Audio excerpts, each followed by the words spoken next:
Welcome to Sunrise Life, the podcast where we have conversations with traveling models. Today I have Autumn Hughes on the line. Her Instagram handle is Tom the Creator. Say hello. Hello, everyone. I'm super excited that you had the availability to do this. I've been wanting to reach out to you for an episode, quite a bit actually, and for whatever reason, I hesitated. I don't know, I just got busy or whatever, but I saw you pop up again. I was like, yes, I want to interview Autumn. Yeah, this was so fun. Thank you for having me. Yeah, absolutely. The first time I ever came to the knowledge of your existence was when we were both at that Muses in Wonderland event. That was like a year and a half ago. Was that it? Was that a year and a half ago? I think it was, yeah. Oh my God. Or was it like a year ago? Whatever. It was cool. You had so many different concepts lined up.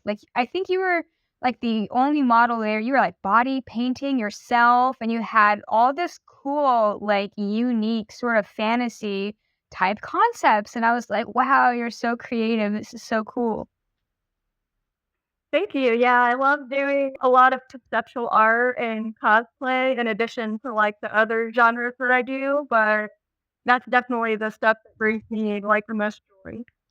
Cool. Is that what brought you into modeling initially, like the cosplay and stuff? So I got into modeling by doing makeup. I had a friend at the time that was a model, and I did her makeup for the shoot. And then she was like, "Hey, you should come to this photo shoot with me." And I was kind of like, "I don't know," but I went, and then I ended up taking some photos too, and so that kind of started my journey with modeling. Wow, that's so cool. That's awesome. So she brought you along with, you ended up modeling also, and that's how it got started.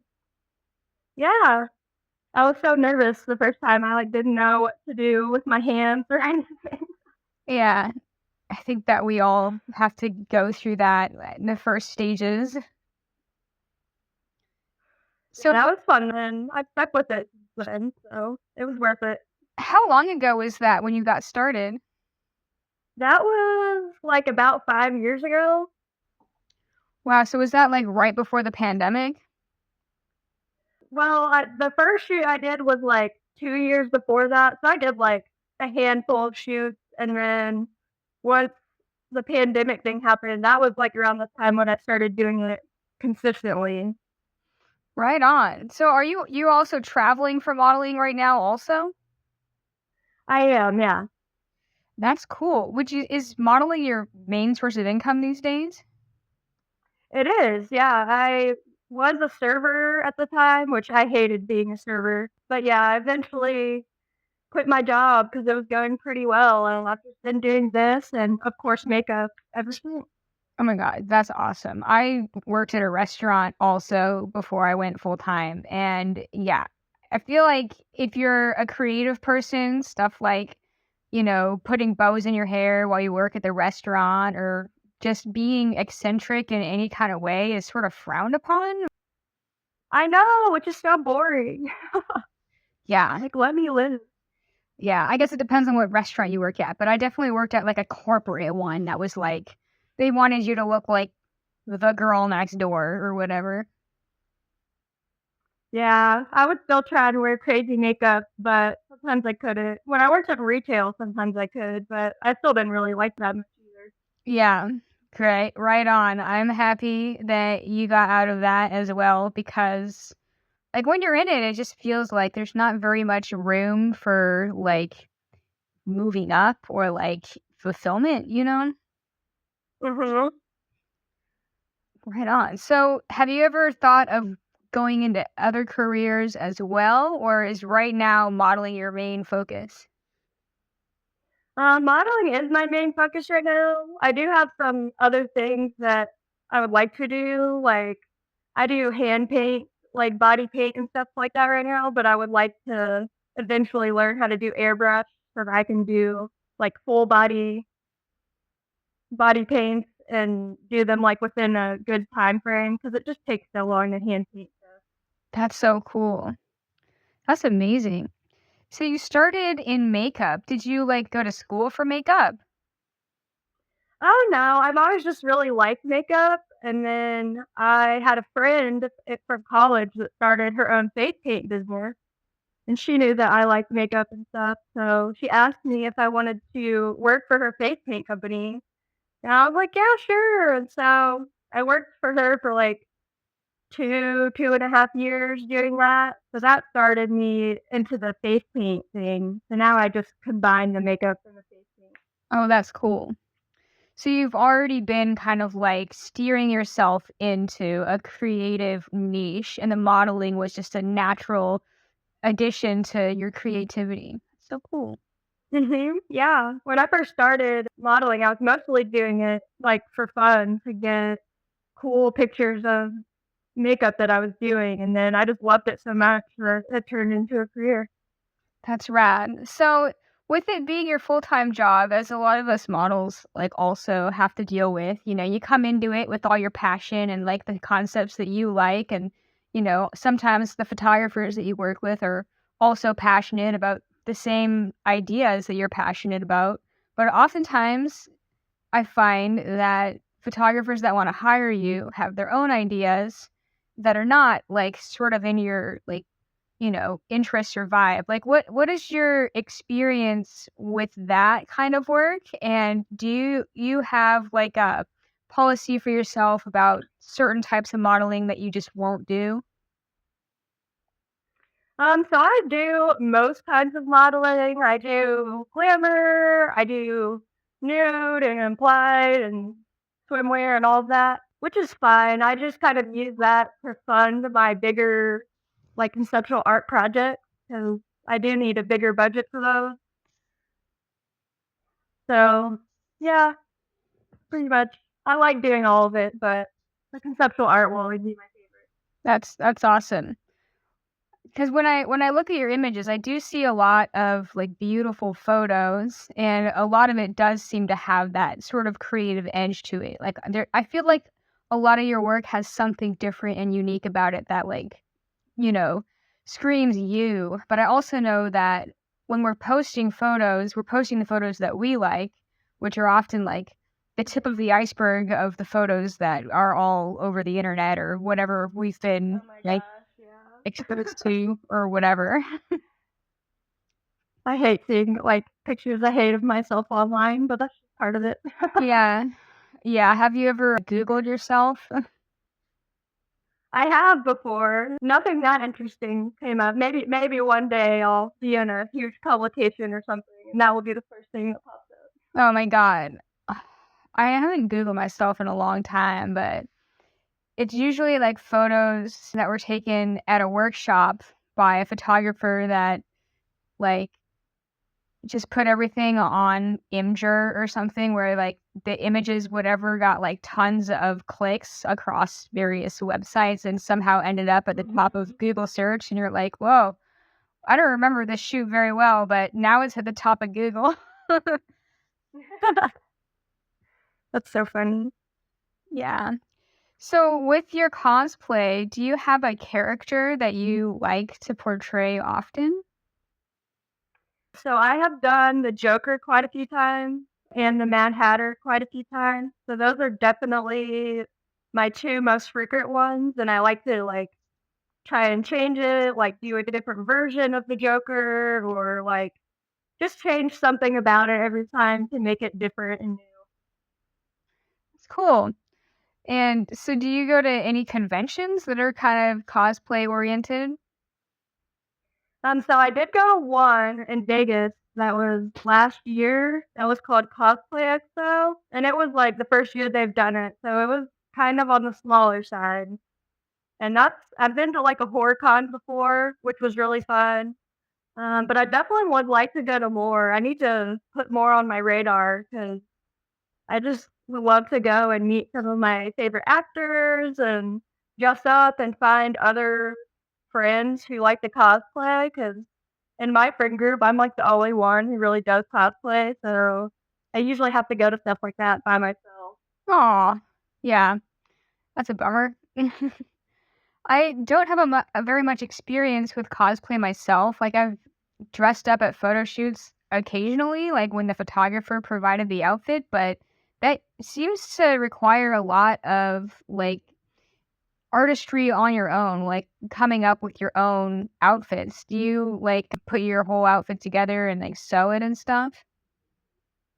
Yeah, so I'm not great at sewing. I do sew some stuff every now and then. I'm the quickest person to get my hot glue gun out. Nice. But I do usually I'll try and thrift majority of the pieces to kinda keep the cost down, and then I'll go to, like, the craft store and get whatever materials I still need, and then I usually make or try to make majority of my costume pieces and props so that I can customize them to look however I want them. Right. Hey, you're based up in the Midwest, is that right? Yeah, I'm in Indianapolis right now. Oh, cool. You're based out of Indianapolis? Yeah. I'm thinking about moving out to Las Vegas, so Oh, really? then I'll be out west, but Indiana's not doing me any favors. Yeah. What draws you to Las Vegas? I just go out there a lot, and I like the warm weather, and I like to hike a lot, and they got all the mountains out there, and I just love all the, like, eccentric people out there, like, nobody really bats an eye no matter what you're doing. That's true. That's definitely true about Las Vegas for sure. That's where people go and let their freak flag fly, I guess. Right? Yeah. And I would like to do, like, body painting or, like, makeup for, like, a search show or, like, something like that would be really cool. Yeah. Yeah, you know what? You're right. They probably do have a lot of opportunity for body painting gigs. I hadn't really thought of that, but you're definitely right. It's definitely, in my opinion, probably better than moving to LA. But I have a negative opinion of LA just because it feels so like kind of crushing when you're there. Like there's so much hype about it, but I hear it's really hard to like make it happen if you live in LA. Gotta I feel that. It's such a big city too, I think I would be overwhelmed. Yeah, big city, lots of traffic. Just I don't know. Like big cities kind of like shy me away. I end up like escaping them like at some point here or there, and then go I back feel out you, to I'm the the desert. same way. Yeah. But there's a lot of really amazing nature really close to Las Vegas too. Yeah, there is. Just a lot more I go to a lot of concerts and stuff like that, so they have concerts there so frequently, so that's another thing that just draws me over there. Cool. So you're hoping to move out there. Do you have a plan of when you might be there? My lease ends in September, so I'll probably be looking pretty soon to see if I can swing it to move out there around that time. Otherwise, it'll probably be a few months out, but hopefully at the end of the year, I will be able to make a move. Cool. That's awesome. That's so awesome. Well, if you're in Las Vegas, you'll be closer to the areas that I like float around. So maybe we can link up. Yes, I'd love that. So something that I personally find curious because I've interviewed like such a wide variety of models that like some that have worked for like 20 years and some that started modeling 2 years ago is that technology obviously has a major impact on our careers and how we can find work. Um, so I would like to know what platforms you have used to promote your modeling to find shoots like, starting off when you first started, like, what platforms did you use and how well did that work? And then what platforms do you currently find most of your work on? So right now, I primarily have most of my work on Instagram, which Instagram has been on the decline. So I am looking for better platforms. I'm on like Facebook and TikTok and stuff too, but I am not on Model Mayhem, which is something I have considered getting on because I know a lot of other models use that. And I would like to find something to do more international travel. So maybe I'll figure that out soon. Other than that, just like word of mouth has helped a lot. for finding new clients and stuff like that. Cool. So when you travel outside of Indianapolis, like how do you get work through word of mouth? So one thing that I really like doing is I love modeling for workshops. I feel like I'm able to meet a lot of people through the workshop, and then, maybe one of the people from there hires me for like a group shoot or like a private shoot or something.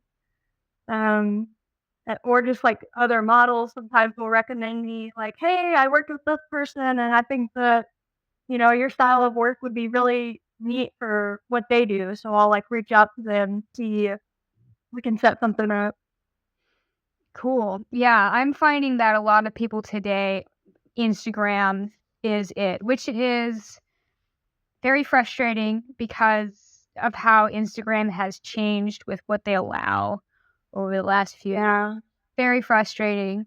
But when it comes to Model Mayhem, there's still people that use it. Like I'm still on it, but um it's definitely maybe like 10% of its effectiveness of what it was like back in its heyday. Heard that. Yeah, but, you can still find work on it, but back between, like, 2012 to 2016, all you had to do to fill up your entire tour schedule was just put a travel notice on Model Mayhem, and, like, that was it. You didn't have to, like, even use social media to promote your stuff, like, people didn't care about Instagram as much back then. It was a lot easier, but just like anything, there's a certain level of like legit people versus weird Mhm. people on Model Mayhem and on Instagram and everywhere. Everywhere. That's so true. Yeah. Do you find work on Facebook too? I mean, not as much. I have some people that I just like have friended on there. Most of those people are like people that I've worked with multiple times or whatever, but Cool. I wanted to ask because I'm finding that over the years like things change and it seems like Instagram is going to be replaced with something else soon and I know that there's other platforms that are options. It just hasn't nobody's really we haven't had a huge amount of people make the jump to one platform to be like, "This is it." I know. I hope that we find something eventually because it is a challenge trying to get bookings and stuff. I didn't really start modeling like consistently until 2019, 2020. So I always feel like I was like late to the game. Like I wish I would have started sooner, but Yeah, I mean, a lot of people, they don't start until they're almost 30, and at least a few people that I've interviewed, so but yeah, I mean, I suppose that, like, you know, more experience is always, like, desired by people, but Mhm. so when you first started modeling, like, did your parents have any issues with, like, what you were doing? No, they were pretty supportive. My parents don't really love that I do nude modeling, but I still do it. That's cool, and so how did they find out? They just know that I do it based on, like, things that I posted, so they know that I do it, so it's not their favorite, like, genre that I do, but they just ignore it. Alright, yeah, I mean, fair enough, as long as, everything's with consenting adults, right? Right, exactly. Cool. So I have this bit on my podcast that I call the photo shoot fail of the week. It's an opportunity for you to tell a crazy photo shoot story. If you have more than one, you're welcome to tell more than one story if you want. But basically, you can tell a story about something crazy that happened at a shoot, whether it was something happening at the location that was crazy, or perhaps the photographer themselves was crazy. But what's one of your crazy photo shoot stories? Oh my gosh. I was doing a photo shoot with somebody one time, and I actually injured myself on accident. because I was, like, trying to get up on, like, a little ledge to take a picture, and then I fell off and, like, skinned my knee, and I, sprained my wrist a little bit, so my wrist is honestly still, like, kinda messed up from that. Oh my god. Um, and the very first started modeling, like, I worked with this guy that was a student photographer at Ball State, and he was just, like, trying to get me to, like, do sexual stuff in the pictures, and this is, like, before I did nude modeling or anything, so that shit made me hella uncomfortable, and I didn't model again for, like, 2 years after that, Wow. and then I ended up doing a shoot and getting back into it. The shoot went really well, but, yeah, that really prevented me from shooting for 2 years because I was like, "Well, maybe this just isn't for me." Yeah. Something similar happened to me at the very beginning. It sucks. How did you get connected with that photographer? Like, He had reached out to me about doing just, like we shot, like, a few times. Well, he asked me about doing, like, a project that he was doing for his class, and that went fine and everything, and then we did another shoot after that, and then he was just, like, asking me to do a bunch of weird shit at that one, and I'm like, "Yeah, I don't think I wanna shoot with this person anymore." I should've, like, reported him to the school or something now that I'm thinking back on it, but whoa. I didn't. So Yeah, it sucks when you've already like trusted them because you worked together previously and then they pull something on you like that. I know, that just sucks. Yeah. It stuff like that kind of like makes it hard for me to have faith in humanity, honestly. Yeah.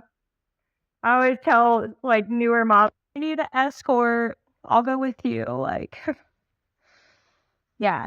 And that's definitely like an important topic that I see, people arguing about on the internet all the time because some photographers will say, go ahead and bring somebody if you want. And then some will say, you can't bring anybody to the shoot. And some will say, you could bring somebody as long as it's not your boyfriend. Have you had any experiences like that? I have. So, the first time that I ever traveled for, like, a photo shoot ever, I I was at a workshop and I met this photographer, and then they were like, "Hey, we want you to come out to Arizona and, like, do a shoot with us," and I was like, "Oh my gosh, cool, like, I get to travel for a photo shoot? I've, like, never done that before." But I was, like, nervous about traveling by myself because I really never traveled much previously, so I brought somebody with me to Arizona for the shoot, and then they did say something to me about bringing an escort with me, and then I was like, "Oh, is this, like, not normal? Do people not do this?" And then I have learned how to solo travel since then, but it was just weird, like, I was like, "Oh, I did something wrong by bringing an escort." So, did they tell you that you couldn't bring your friend? No, I mean, they didn't tell me that he couldn't come, but they didn't even, like, bring it up until after, like, we are done shooting and stuff, like, "Hey, next time, like, maybe don't bring anyone with you," and I'm like, "Oh, okay, sorry." That's awkward. But, But the shoot itself, was that okay? yeah, I mean, the shoot itself went fine, it was just the escort thing. Or, like, I have heard people say, like, "Don't bring your boyfriend to a shoot," or whatever, which I usually don't anyways. I'll usually bring, like, one of my girlfriends or something, then they can help me with, like, hair and wardrobe and stuff, but, yeah, some people are very weird about escorts. Yeah. I mean, in a perfect world, if like every model could bring a buddy every single time, like that would be great. But if you're doing this full time, then like you would have a full time employee like following you around everywhere, and you'd probably have to raise your rates enough to be able to pay your escort, right? So I've had this discussion with people where they're like, "Oh, you should always bring somebody with you," and I'm like, but if you're doing this, if you have like 5 shoots a week, how realistic is it that you're gonna have a person with you at every single shoot, you know? Yeah, usually not. I would say most of the shoots that I do anymore, I usually don't have one unless maybe I haven't worked with the person before, something like that, but usually I just go solo. Cool. And how do you feel about your own method of like making sure the people you are working with are not going to be weirdos? So I definitely just reach out to any models that, especially if they have like a model posted on their page who I have met and like know, then I'll reach out and ask for the references from like multiple different people and get their honest feedback about the shoot. And like sometimes like they'll be like, oh, the shoot was fine, like but they did this one weird thing or something, and so then I'll decide like, do I want to deal with that? Is that gonna like interfere with my boundaries at all? And then if I don't think so, then sometimes I'll still end up going through with the shoot. But references have definitely saved me from working with dangerous people on more than one occasion. So I appreciate everyone's honest feedback. Yeah. And definitely like definitely having multiple different people provide a reference too, because there's some models who are like really like, loosey-goosey about what makes them uncomfortable or like, you could do anything and they're like, "Oh, he was fine. It was great. We had a fun shoot." And stuff that they did that would bother you maybe didn't bother that person, like adjusting your clothing or offering alcohol, stuff like that. But Mhm. but I'm definitely guilty of earlier in my career just kind of my criteria for working with people for a long time was, "Oh, you're probably not gonna murder me, so I'll shoot." Yeah. And I was very, like, you know I let a lot of stuff slide that in the moment I was like, "This is fine." But then I had provided positive references for certain people that when other models that I provided positive references about certain photographers too, they would email me and say, "Hey, this photographer was really pushy about getting explicit photos from me," or whatever. Like stuff happened where I was like, "Oh, maybe I should have, been more specific about exactly how everything went." But when I first started, I was definitely sugarcoating a lot of my references. And now I'm like, okay, like, certain activities are a red flag, and I recognize that now. Yeah, I definitely agree with that. I've had some people give me references that were, they said that working with the photographer was fine, and then I like didn't have a great experience working with the person. So I've messaged them and be like, "Yo, what the hell, man?" But also sometimes you don't know because sometimes somebody might do something predatory towards one person and not somebody else. So Yeah, it's happened to me sometimes also. you just don't know. Right? Yeah. And I guess my greatest fear, or maybe not my greatest fear, but like the one thing that I can't control or none of us can control when we're checking references is if you show up to the shoot and it just so happens that on that one day, that particular photographer is having their day and they're going to suddenly decide they want to do something inappropriate. And maybe they've never done something inappropriate before, but today, I don't know, maybe them and their wife got in a fight and you don't know about what's going on in their life. And maybe you are their type or whatever, and they're just gonna go on a wild streak and do some fucked up shit at the shoot. And I guess that's the one thing that we can never control or predict. Yeah, we never know, but obviously we can just do the best we can to protect ourselves. And Yeah. if something like weird is happening, like sometimes I'm like, I'm just gonna leave. I'm not even gonna say anything. Wow. Have you had to just leave before? So I've been pretty lucky to not really have that many bad experiences with any of the people I've worked with. I've only ever left one shoot early, and it was like this guy, and he was promoting that he was doing this shoot that was like for a billboard or something, and he needed to do like a test shoot.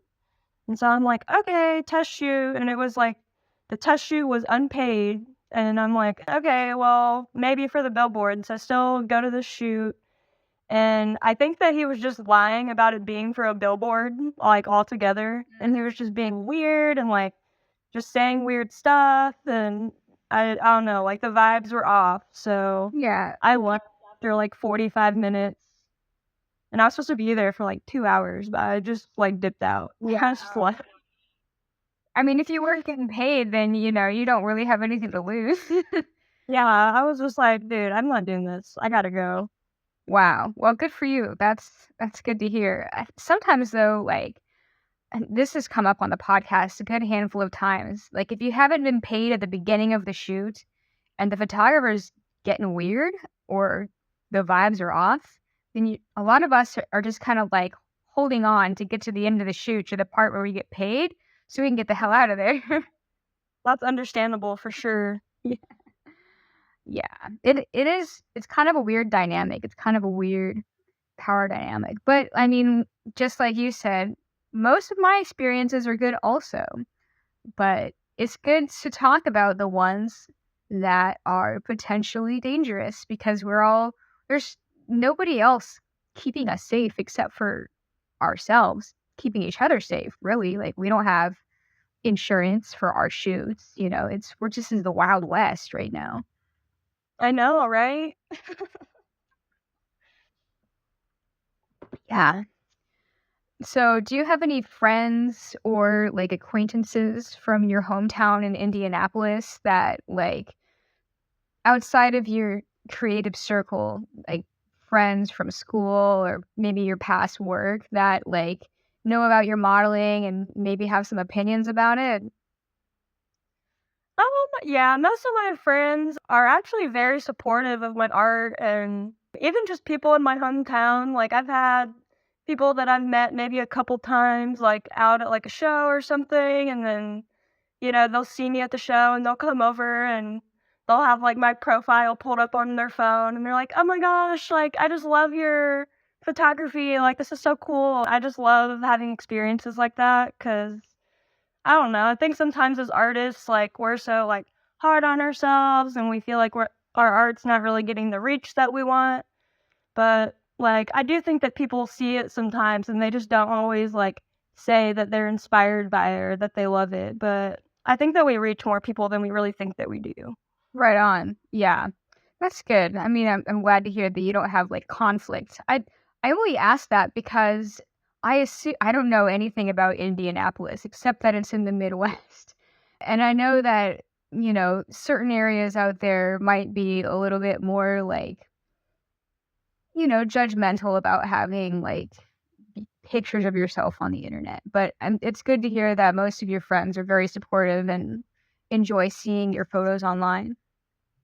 Yeah, I have some great friends that help me with transportation. Like, one of my friends like actually invested in one of my shoots one time.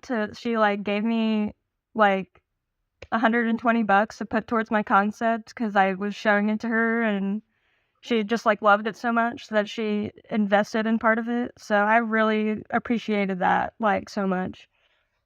Awesome. That is so awesome. You sound like you have some good friends. I do. They're so awesome. I'm so lucky. That's rad. So with your creativity and your ability to come up with your own wardrobe and do the makeup and the body paint, like where do you see yourself going in the next 5 years or so?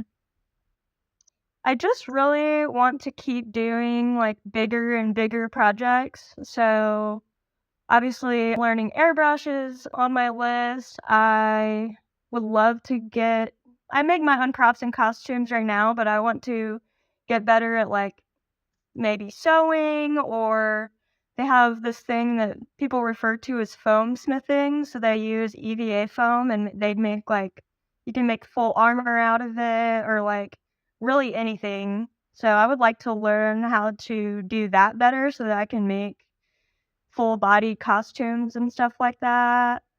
Or I would even be interested in maybe trying to do some like set builds or something. I want to take a short little break to tell you about Model Society. ModelSociety.com is a website dedicated to featuring figurative fine art photography for models and photographers. What makes them different than other portfolio hosting websites is that some of those other websites will still host kind of tacky photography or exploitative photos. Model Society screens all of their contributors for quality and authenticity. So you only get the best of the best on there. If you're not a photographer or model, you can still enjoy and appreciate Model Society because they also have newsletters and magazines featuring their best work and new articles each week. Check it out, modelsociety.com. I will also include a link to Model Society in the show notes. All right, now back to our show. So I have another part of my podcast that I call the Rising Phoenix era of your life. Can you describe a situation, it could be related to your modeling or not, it's up to you, where you were faced with some kind of a challenge that you had to overcome? Yes. So one challenge that I've had to overcome is that I actually don't drive, so that makes travel modeling difficult. I've always been afraid to drive. I drove for like a year and then I totaled my car, Mm, and that was like 4 or 5 years ago. So I have not driven since then. So I usually will try and like work it out where, me and one of my friends will like take like a weekend trip and I'll work one of the days and then we'll hang out for like 2 days or something. Or sometimes I can arrange for the photographer to like pay for like my plane ticket or something like that. But it definitely prevents me from being able to tour in the way that I would like to at times. And then another challenge is just like learning to accept rejection at times. Like, I don't know, like it's not everyone's cup of tea to have like colored hair and a lip piercing. Like, for some people, that's in the realm of being an alternative model. yeah. So, like, I've had trouble getting into, like, the glamour meetups or, like, certain workshops or whatever that I've tried to get into, and I think sometimes it's hard to accept the rejection because I wanna do it so bad, but I still believe that I have my place in the industry still. Yeah, I can understand that. But at the same time, though, I feel like a lot of those people that reject you for the hair color or for the piercings, they're just like not going to capture you in a way that is authentically you, like anyway. They have some idea that, like, they found a Playboy magazine under their parents' bed when they were younger, and they were like, "Wow, I'm gonna take those pictures." And for whatever reason, models with colorful hair or tattoos or piercings are like the devil to the because that's like it's not their fantasy or whatever. But right, I have run into people like that also because I have a few tattoos, and it is, it's a bummer to get the frustration, especially when you're trying to book up your trip and you believe, oh, this person hired a bunch of my friends, so hopefully they'll hire me. And they're like, no, I don't like XYZ about your appearance, so I don't want to hire you. And I guess, yeah, that can be a bummer at times. So, yeah. But you're right, like handling rejection is something that as models, it's, you know, I think with time, like, it becomes more and more, like, you know, common. Yeah, it's true. It gets easier over time, and I have like some people for like some of my bigger projects. Like I have like a handful of people that are on my collaboration list. So with that, I'll usually, those people get all my big projects that I can't find anyone else to like pay me for, and they, invest just as much as I do into it, and when I know that I'm gonna get exactly what I want out of it. So I still find ways of making it happen. That's cool. Yeah. I find that, like, sometimes a person rejecting you is a gift in a way. Because the times in the past where I've, like, tried to convince somebody to, like, shoot with me, and then like they decided to change their mind and do it. Like those shoots, usually it just either they canceled at the last minute, which sucks, or yeah, or they, it didn't turn into something that was me, like, and that's, I guess as models, it's like, okay, we can't always like pick like who's hiring us and like what their vision is.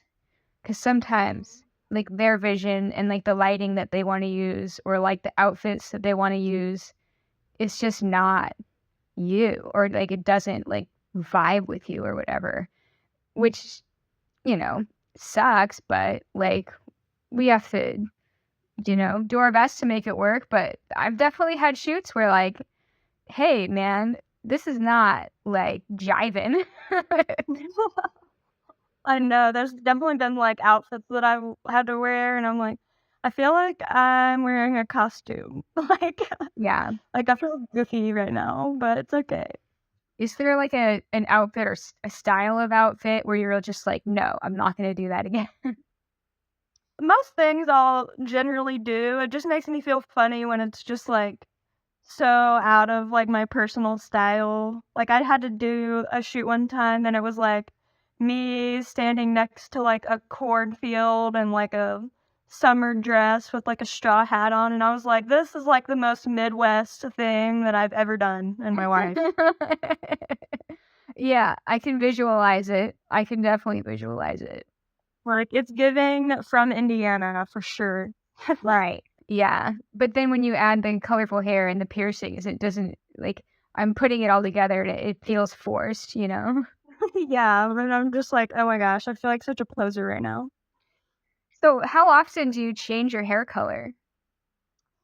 It depends. Usually between like every 6 months to like a year. So I've had my hair's been red for like about a year now, and I'm gonna get it done red again because I will usually like have my hair color, and then I'll try and like run through all of the characters or whatever that I know that have that hair color.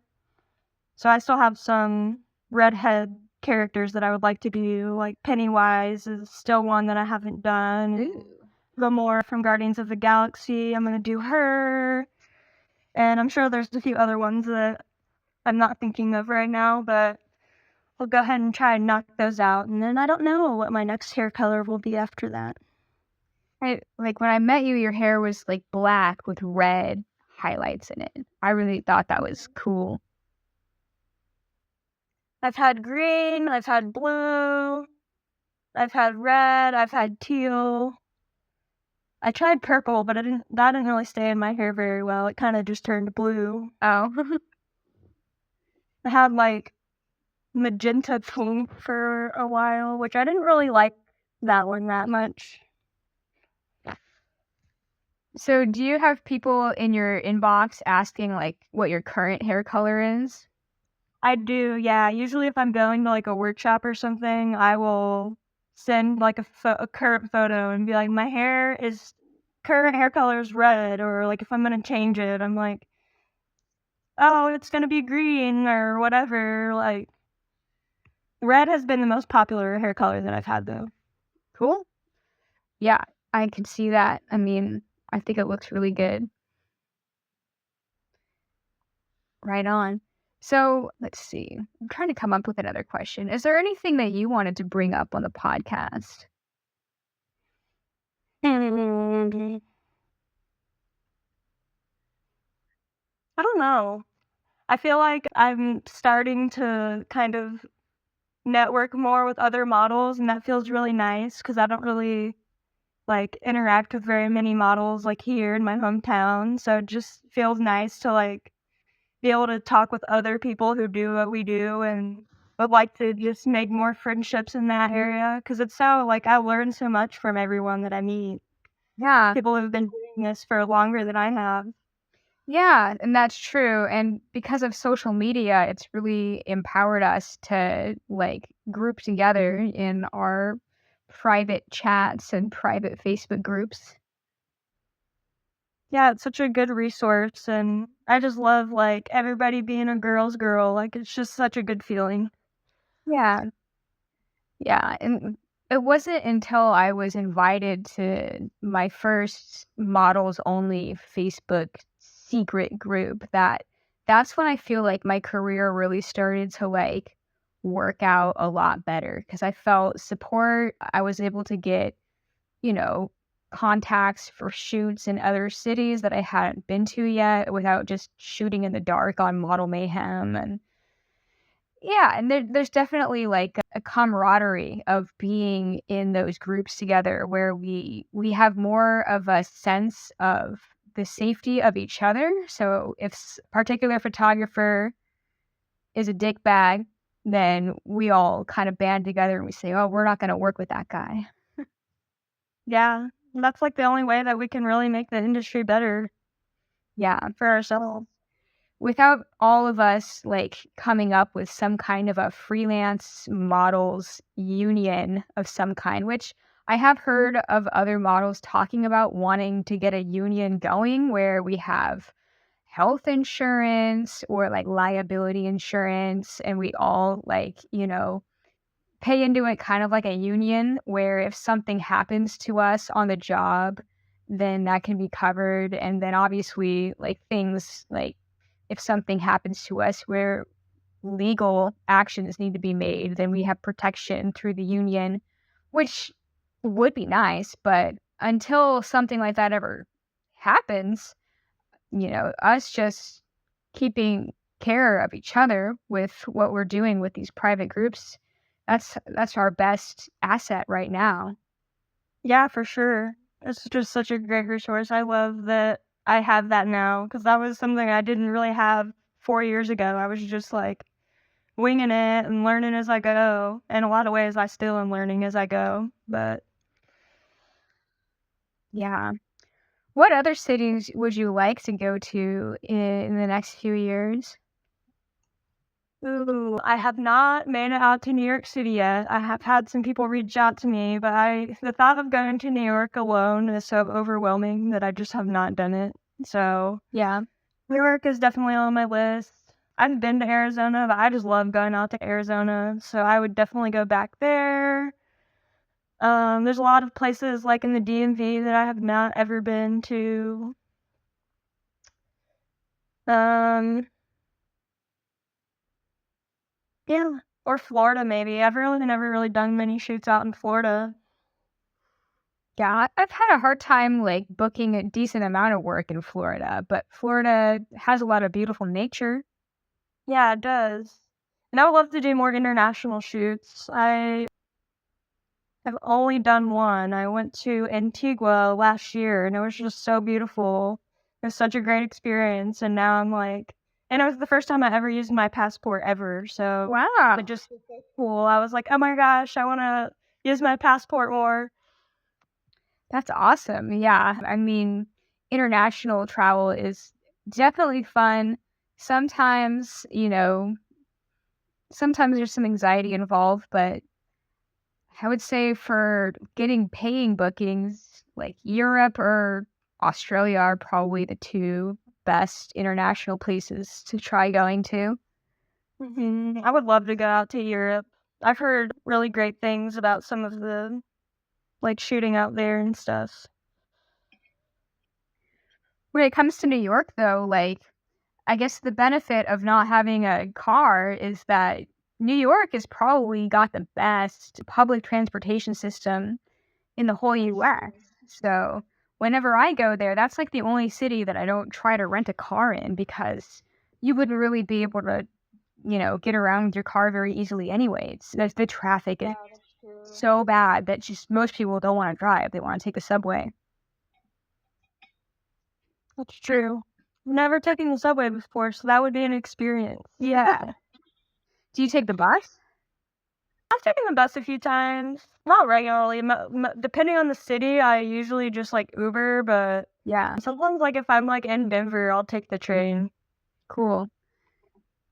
I guess the hardest thing that I've come up with when it comes to taking the bus or taking the subway is like which side of the street do I get on the bus? Because it's not always clear. Oh my gosh, I know. All of that, like, travel stuff is, like, even the first time when I was learning just to, like, get through the airport and stuff, like, that used to stress me out. It doesn't anymore, but anytime I have to do something new, part of me is like, "Oh my god." Yeah, I feel that. I guess there's a lot of things about traveling that after a while we take for granted, but like a lot of people don't have to go through all of this stuff so frequently, like going through the TSA line and, just navigating an airport in general.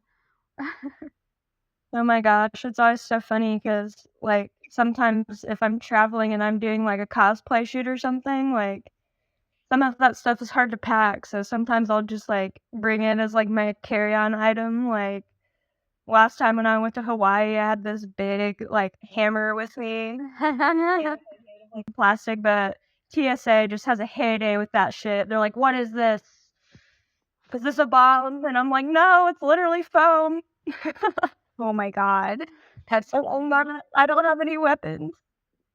Oh my gosh. Yeah, that's funny because like I think Hawaii security is extra tough sometimes, especially like, Yeah. when it comes to your food or during the pandemic it was always like hard to get to Hawaii. So yeah, It's all so beautiful, though. Hopefully, I'll be able to go back at some point. it is beautiful. Have you ever been to Mexico? I have not. That is definitely on my list, though. I have a lot of places that I would like to travel to. I want to go to New Zealand. That one's really on the top of my list. Nice. Yeah, New Zealand's beautiful.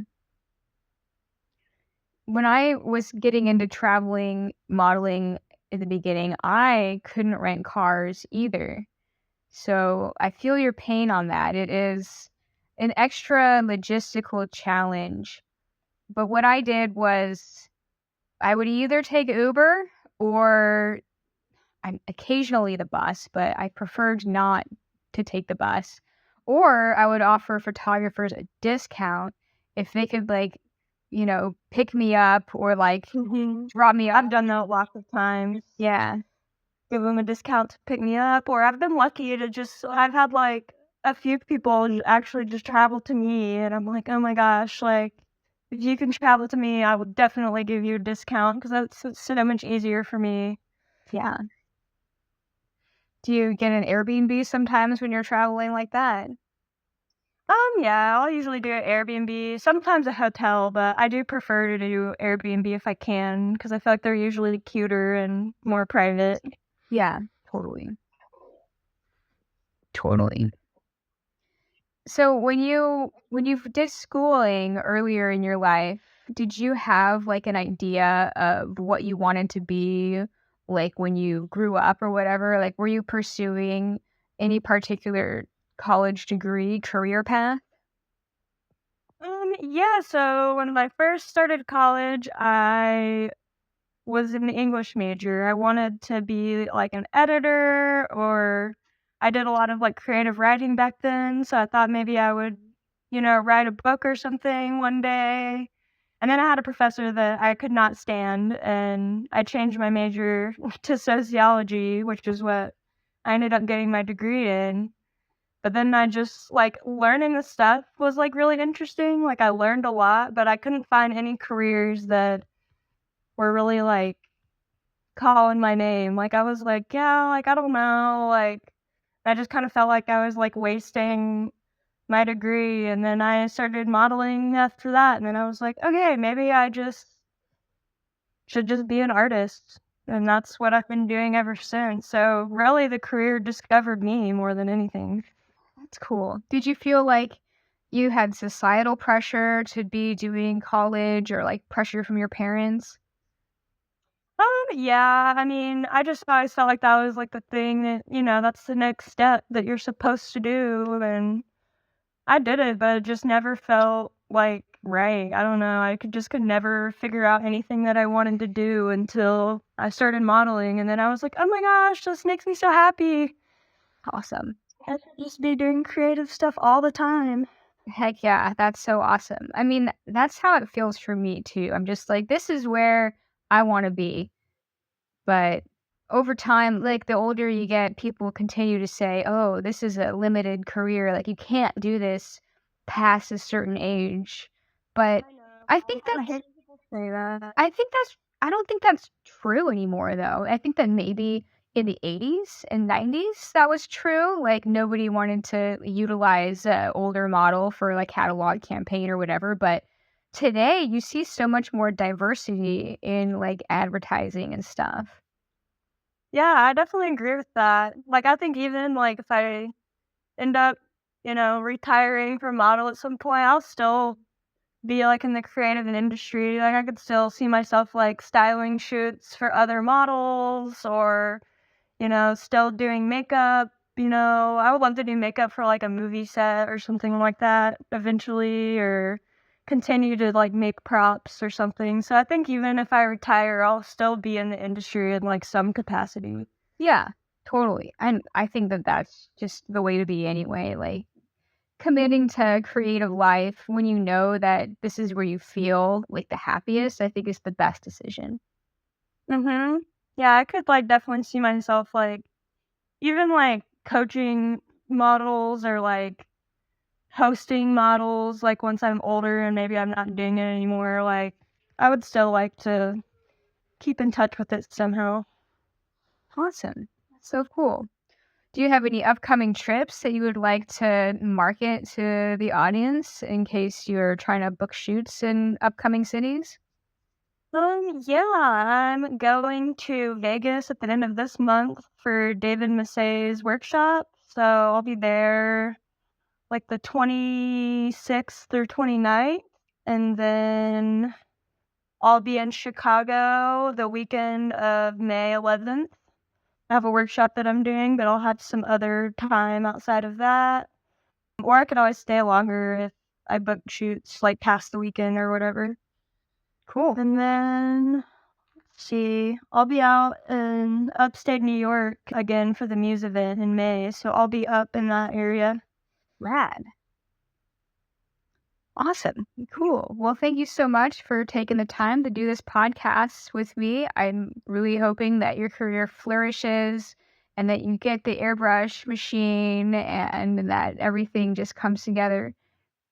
Yes, thank you. I'm definitely manifesting all of the things. Like it's gonna be full blown artistry this year. I just know it. Amazing. I love to hear that. All right, Autumn. Well, thanks so much. I'm going to let you go now, but I will touch base with you over Instagram afterwards. All right, sounds good. Thanks for having me. You're welcome.